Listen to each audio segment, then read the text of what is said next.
எல்லாருக்கும் ஒரு பெரிய வணக்கம்.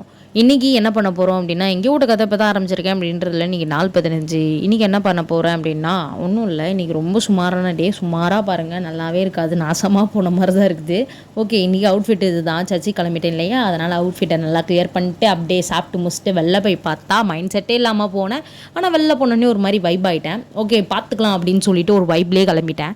அப்படியே நான் வந்து சரி ஓகே அப்படின்னு சொல்லிட்டு மைண்ட்லேயே வச்சுட்டு போனேன். ஆனால் உள்ளே போய் பார்த்தா நல்லா ஜிலு ஜிலுன்னு காத்தடிக்க, நான் ரசிக்க ஒரு மாதிரி கூத்தா இருந்தது. வெண்பனி மலரே, உன் வாசம் உயிரில் புது சுவாசம் தருதே, உன் இருவிழியால். அப்புறம் என்ன, எங்கள் அம்மா மண்டையிலே தட்டு உள்ளே வந்து உட்காருவா அப்படின்னு சொல்லிட்டாங்க. சைலண்ட்டாக நானும் உள்ளே போய் உட்காந்துட்டேன். அப்புறம் என்ன பண்ணுறது, அவள் தான் முடிஞ்சிச்சு, கிளம்பு அப்படின்னு சொல்லிட்டு குதூகலமாக கிளம்பிட்டேன். பெட்ரோல் அடிச்சுட்டு பாக்கெட்டில் கை விட்டா ஒரு 10 ரூபா இருந்தது. 10 ரூபா வச்சுட்டு என்ன பண்ணுறது, சரி ஓகே வந்த வரைக்கும் லாபம் அப்படின்னு சொல்லிட்டு 10 ரூபா மட்டும் எடுத்து வச்சிட்டேன். அப்புறம் பார்த்தா இந்த பையன் ரொம்ப நேரமாக சேட்டை பண்ணிகிட்டு இருந்தான். ஒரு அளவுக்கு க்யூட்டாகவும் இருந்தது, ஒரு அளவுக்கு கிரிஞ்சாகவும் இருந்தது. எதுக்கு தேவைப்படும் அப்படின்னு சொல்லிட்டு வீடியோ எடுத்து வச்சுக்கிட்டேன். அப்புறம் சைலண்ட்டாக வீட்டுக்கு வந்து உட்காந்துடலான்னு பார்த்தேன். அப்போவே ஆரம்பிச்சிருச்சு தலைவலி. அப்போ ஆரம்பிச்சதுங்க இது.